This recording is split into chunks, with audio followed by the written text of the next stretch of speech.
अस्सलाम वालेकुम स्टूडेंट्स, कैसे हैं आप सब। उम्मीद है आप सब खैरियत से होंगे। Welcome to my YouTube channel the hope 786।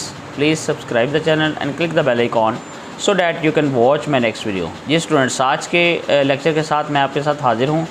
Students, आज हम लेक्चर करने जा रहे हैं एम इंग्लिश पार्ट 2 का जो मॉडर्न नावल है, पेपर नंबर 3।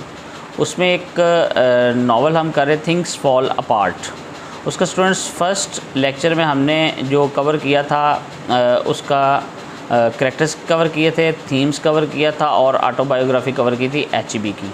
आज हम स्टूडेंट्स उसका जो सेकंड पोर्शन है वो करेंगे, जिसमें मोस्ट इम्पॉर्टेंट जो इसकी टोटल समरी होगी आज हम वो क्लियर करेंगे। टाइटल सिग्निफिकेंस पे बात करेंगे, क्रिटिक्स क्या कहते हैं थिंग्स फॉल अपार्ट के अबाउट उस पर बात करेंगे, और इम्पॉर्टेंट क्वेश्चंस जो हैं आज हम उस पर बात करेंगे। तो स्टूडेंट्स, अपने लेक्चर का आगाज़ जो है वो हम करते हैं।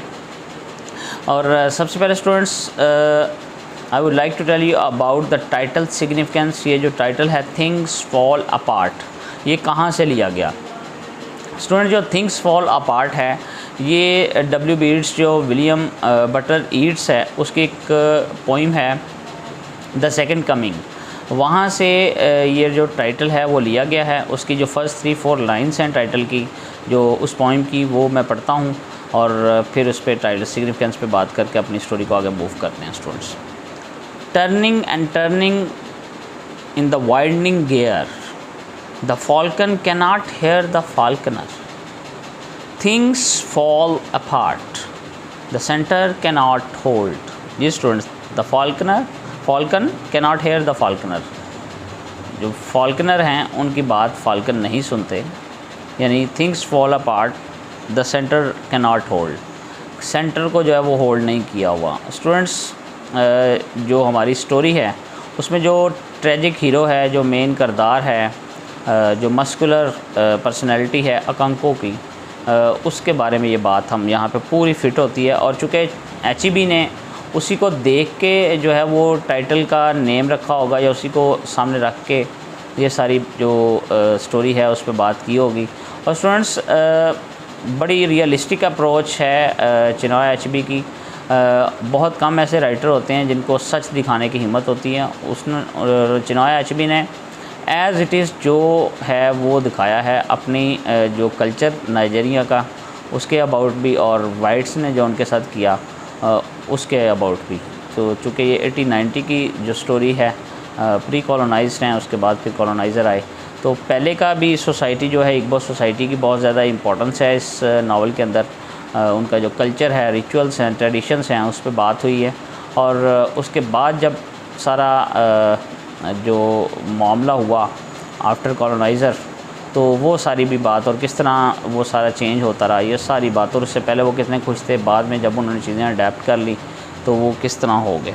तो स्टूडेंट्स, इसके बाद हम अपना जो स्टोरी है उसको आगे बढ़ाते हैं। और कुछ टेक्स्ट पे मैंने क्रिटिक्स के अबाउट लिखा है और उसके बारे में बात करेंगे। उससे पहले देखते हैं स्टूडेंट्स, दो क्रिटिक्स जो हैं वो क्या कहते हैं। एक मैथ्यू आर्नल्ड की मैंने एक ली है कोटेशन, और एक टी.एस. इलियट की। मैथ्यू आर्नल्ड कहता है, culture is the property of societies civilise class. Culture जो है is the property of society, societies की प्रॉपर्टी है सिविलाइज क्लास की। टी.एस. इलियट बोलता है, culture is something that makes your life worth living. Culture एक ऐसी चीज़ है जो आपकी ज़िंदगी को बड़ा ज़बरदस्त बना देता है, वर्थ लिविंग बना देता है। चूँकि इसमें इग्बो सोसाइटी का कल्चर के अबाउट बात हुई है, कल्चर का बहुत अहम थीम भी है और इम्पोर्टेंट क्वेश्चन भी इसी पे बनता है। तो इसलिए ये दो जो मेन कल्चर के अबाउट बात थी, दो राइटर्स की डिफरेंट की, उसको मैंने आपके साथ शेयर किया। अब स्टूडेंट्स, बात करते हैं थोड़ी सी स्टोरी के अबाउट। स्टोरी में जो उसका वर्क है उस पर थोड़ी सी बात करते हैं पहले। H.E.B. Things Falls Apart is a work of collective folk memory rather than an act of remembrance of things past, which characterizes the more rational and individualistic culture of the West in its modern late capitalist phase। Ji students, और एक इस जो है थोड़ा सा work के about आपके साथ मैं थोड़ी सी और शेयर करूँगा, इसके बाद हम अपनी समरी का जो है बाकायदा आगाज़ करते हैं। Things fall apart is a novel है, is a novel of great technical virtuosity as well as purity and integrity of expression. It is also a fictionalized work of cultural anthropology. Fictionalized work है students, cultural anthropology का नाम जो है वो इसको दे दिया गया है स्टूडेंट्स। अब हम अपनी जो स्टोरी है उसको मूव करते हैं टूवर्ड्स आवर समरी के अबाउट बात करते हैं स्टूडेंट्स। जो नावल है, जिस तरह हमने टेक्स्ट पहले लेक्चर में भी थोड़ा सा पढ़ा था, लेक्चर का जो आगाज़ है वो एक करैक्टर, जो मेन हमारा करैक्टर है उससे होता है, जिसका नाम अकंको है। स्टूडेंट, जो अकंको है वो एक रेसलर है और बड़ा जो स्ट्रॉन्ग करैक्टर है, उसके स्ट्रॉन्ग पॉइंट्स हैं और मस्कुलर है। मस्कुलर मीन स्टूडेंट्स बड़ा जो चलाक, होशियार, मुस्टंडा टाइप वो पर्सन है। And he gets great fame and जो वो अपने नेबरिंग 9 विलेजेस में उसका एक नाम है। इसका जो फादर है अनोका, वो बदनामे ज़माना था।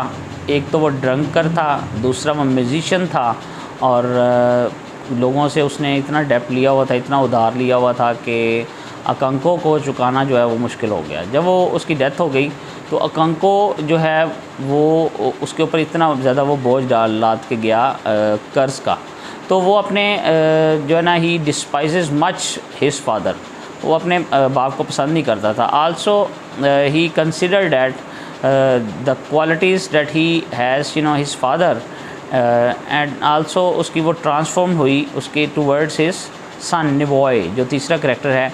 ही आल्सो डिस्पाइजेस मच निवॉय।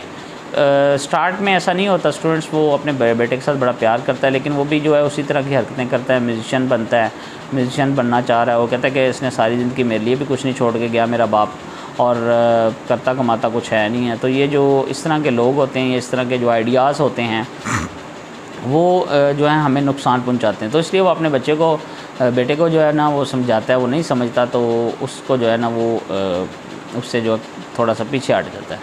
तो इसके बाद स्टूडेंट्स हमारे पास एक करैक्टर है Ikemefuna, that is also very important character. और students actually they live in Umuofia में रह रहे थे, और ये मोफिया के किसी जो है ना औरत का कोई बच्चा जो है वो मर गया, और जो दूसरा गांव था वहाँ के लोगों ने मारा था, और किसास के तौर पे उन्होंने एकिमेफूना को एज आ जो वो अपने कह लें कि किसास के तौर पे और गिफ्ट के तौर पे जो है वो अकंको को दे दिया कि ये जो है ना वो हमारी तरफ से आप रखें। और at that time Ikemefuna was 15 years old, और उस जो अकंको था वो इसको अपने बेटे की तरह ही प्यार करता था एकिमेफूना को, और वो भी उसके साथ बहुत अटैच हो गया। जब वो यहाँ पे आया था तो उसकी एज 15 साल थी, और निवॉय का वो बेस्ट फ्रेंड बन गया, भाइयों वाला फ्रेंड बन गया, और उसके साथ उसकी बड़ी अच्छी लाइफ जो है स्पेंड होने लगी।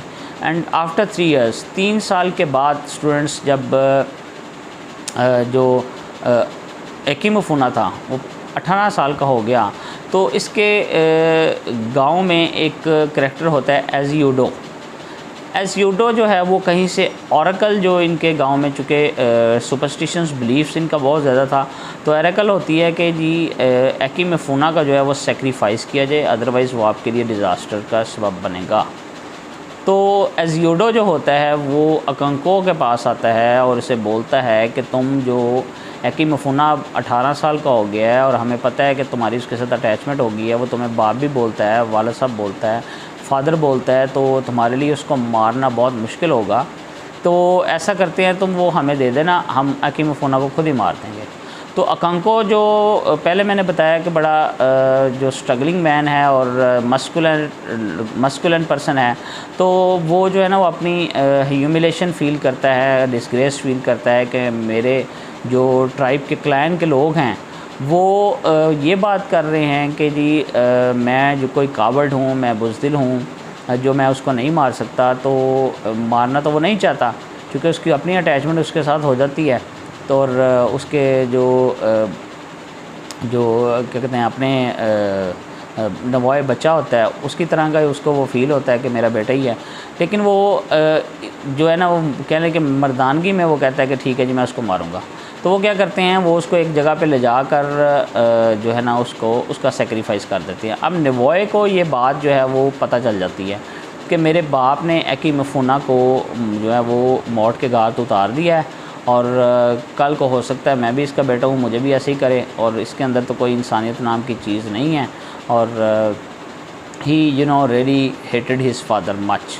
अपने बाप के साथ वो बहुत ज़्यादा जो ना वो हेट फील करता है, वो बहुत ज़्यादा उससे नफ़रत करना शुरू कर देता है। इसके बाद स्टूडेंट्स जब स्टोरी आगे बढ़ती है तो एज़ियोडो जो होता है वो उसकी डेथ हो जाती है कुछ अर्से बाद।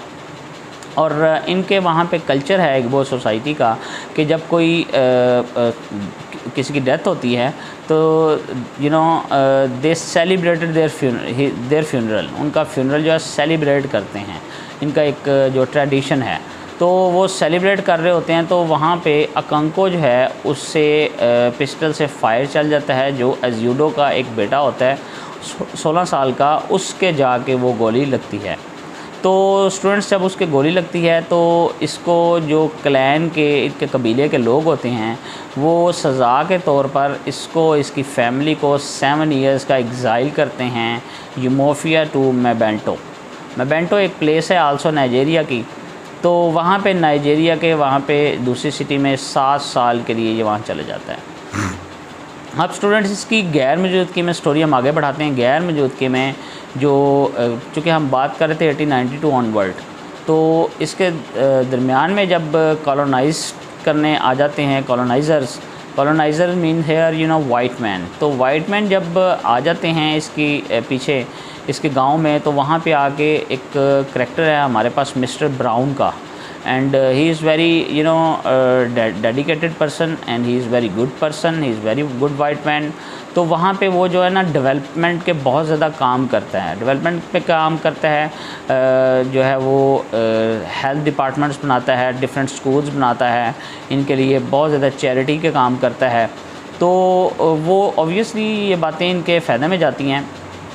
तो बहुत सारे जो लोग हैं इग्बो सोसाइटी के यूमोफिया के, वो अपने बच्चों को जो है वो वहाँ पे एडमिशन करवाते हैं, वो पढ़ना शुरू हो जाते हैं और वहाँ पे वो एक चर्च भी बनाते हैं स्टूडेंट्स माफिया में, ताकि इनको अपना जो रिलीजन है उससे मुतारफ़ करवा दीजिए। और स्टूडेंट्स वो ये कहते थे कि आपका जो कल्चर है इग्बो सोसाइटी का ये बहुत पुराना हो चुका है, हम जो है वो मॉडर्न कल्चर लेके आए हैं, मॉडर्न रिलीजन लेके आए हैं, आप जो है वो इसको ज्वाइन करें, क्रिश्चियनिटी को, क्रिश्चियंस जो हैं वो बने। तो उनको जो है ना वो ये इस चीज़ की प्रीच करते थे। तो जब 7 साल गुजर जाते हैं स्टूडेंट्स, उधर से अकंको जो है वो अपने गांव में वापस आना होता है उसने, और वो मेबेंटा से जो है वो यूमोफिया वापस आता है। तो वो देखता है कि there is much changed in Umuofia.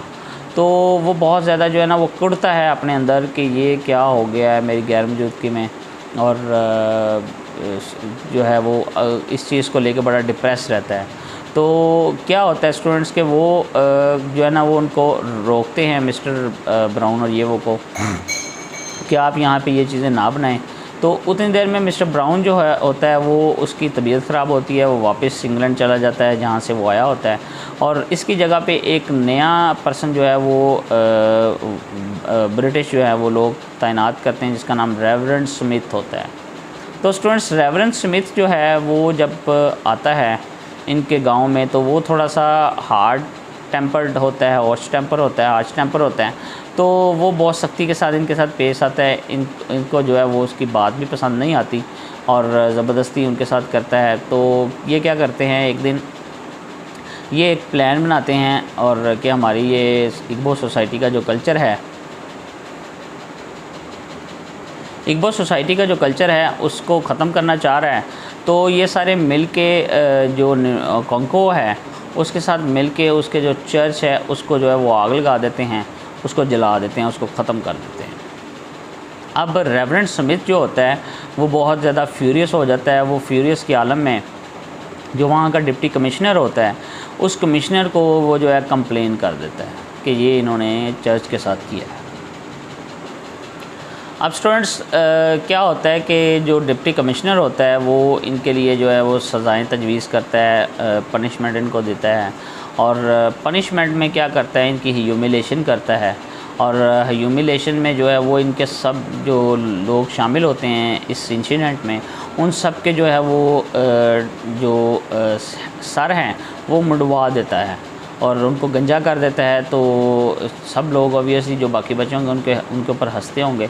तो ये बहुत ज़्यादा ह्यूमिलेट फील करते हैं और स्पेशली जो अकांको होता है वो बहुत ज़्यादा ह्यूमिलेट फील करता है और वो अपनी ये ह्यूमिलेशन जो है वो बर्दाश्त नहीं कर पाता और वो क्या करता है, वो गांव के बाहर जाके एक दरख्त के साथ सुसाइड कमिट कर लेता है, अपने आप को वहाँ पे हैंग कर लेता है, लटका देता है।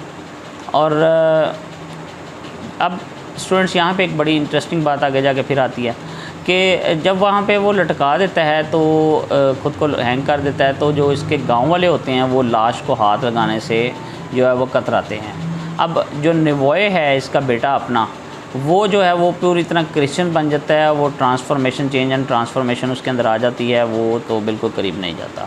बाकी लोग भी वो कहते हैं कि जी हमारा यहाँ पे रिवाज है कि अगर ट्रेडिशन है कि अगर कोई बंदा सुसाइड कमिट करेगा तो हम उसकी बॉडी को, फ्यूनरल को हाथ नहीं लगाएंगे, तो इसलिए हम इसको नहीं लगाएंगे। जो डिप्टी कमिश्नर होता है उसको ये बात बड़ी इंटरेस्टिंग लगती है और वो अपनी जो बुक लिख रहा होता है नाइजीरियन सोसाइटी पे, नाइजीरियन कल्चर पे, उसकी जो बुक है the pacification of the primitive kinds of Nigerian loyal Nigerian people, इस तरह की कोई बुक है। तो वो उसमें ये बात जो है ना वो लिख लेता है कि इनका ये कल्चर है, तो वो अपने तहीं फिर उसको उतार के और जो है वो उसको फारिग करता है, उसको जो है वो बरी करता है। तो स्टूडेंट्स यहाँ पे स्टोरी का जो है वो ट्रेजिक जो है एंड होता है और इस ट्रेजिक एंड में आपने देखा कि ये जो हमारी स्टोरी है ये it is all about tragedy, Okonkwo's tragedy. तो स्टूडेंट्स स्टोरी का इख्तिताम पे थोड़ा सा कंक्लूजन है जो मैंने कहीं से लिया है, वो कंक्लूजन मैं आपके साथ शेयर करता हूँ। Things fall apart that when reveals that when outsider into their other regions, their societal norms, rights and rituals, traditions and cultures, relations and families fall apart and shelter. HEB has tried to revitalize the African culture through the story of Akanko and covers the wider area of colonization and its several effects by presenting Akanko's world, which is organized, ordered and civilized through, though having some space for improvement. Through his narrative strategies and through the filters of Homi Bhabha's post-colonial theories and others, HEB has exposed the tactics, brutality, shrewdness from the side of the white people and how their interference destroys the African life and culture, and they fall apart. And things fall apart, students. Things fall apart. Akanko's fall apart. अकांकोस के through जो है वो fall apart होता है। Students आपने देखा post colonial literature के अंदर जो हमने पहला नावल किया था अहमद अली का ट्वाइलाइट इन दिल्ली, उसमें जो वो जो कॉलोनाइजर्स हैं उनके साथ बहुत ज़्यादा इन्फ्लुएंस किसका होता है, असगर का, जो वहाँ का प्रोटैगनिस्ट होता है। और यहाँ पे जो निवॉय है इसका बेटा अकांको का, वहाँ पे जो मीर का बेटा और यहाँ पे इसका बेटा, ये भी जो है वो बहुत जल्दी ट्रांसफॉर्मेशन की तरफ मूव हो जाता है और उनकी जो क्या कहते हैं कल्चर है उसको जल्दी से, रिलीजन है उसको अडॉप्ट कर लेता है। तो ये पोस्ट कॉलोनियल में स्टूडेंट्स बहुत सारे लोगों ने जो कॉलोनाइजर्स की चीज़ें बहुत ज़्यादा अडॉप्ट की हैं। Although there are so many things are good, तो बट जो कुछ लोग ऐसे थे जो इसको अडॉप्ट करना नहीं चाहते थे। तो स्टूडेंट्स ये जो है टोटल सम एंड सब्सटेंस है ऑफ द नावल, इसकी जो समरी मैंने आपके साथ शेयर की है। स्टूडेंट्स अब हम बात करते हैं थोड़ी सी इसके ऊपर जो इसके इम्पोर्टेंट क्वेश्चंस हैं स्टूडेंट्स। एक तो Okonkwo as a tragic hero, that is very very important question. और दूसरा जो है इग्बो सोसाइटी, इग्बो कल्चर जो है, things fall apart as a Igbo culture, या इग्बो कल्चर पे किस तरह जो है वो इस इग्बो कल्चर पे किस तरह इफ़ेक्ट होते हैं कॉलोनाइज़र, ये इसका क्वेश्चन बड़ा इंपॉर्टेंट है। और इसके जो मेजर थीम्स हैं जिस तरह डेथ है, फियर है, रिलीजन है, कल्चर है, मस्कुलिनिटी है, जेंडर है, ठीक है। ये जो इसके मेन थीम्स हैं, इस पे कोई भी क्वेश्चन आ सकता है। तो स्टूडेंट्स, आज की वीडियो जो है उसका इख्तिताम यहीं पे होता है। उम्मीद है आपको आज की मेरी वीडियो पसंद आई होगी। किसी ने कोई भी क्वेश्चन करना है तो काइंडली कमेंट बॉक्स में आके कर सकता है। Thank you very much students.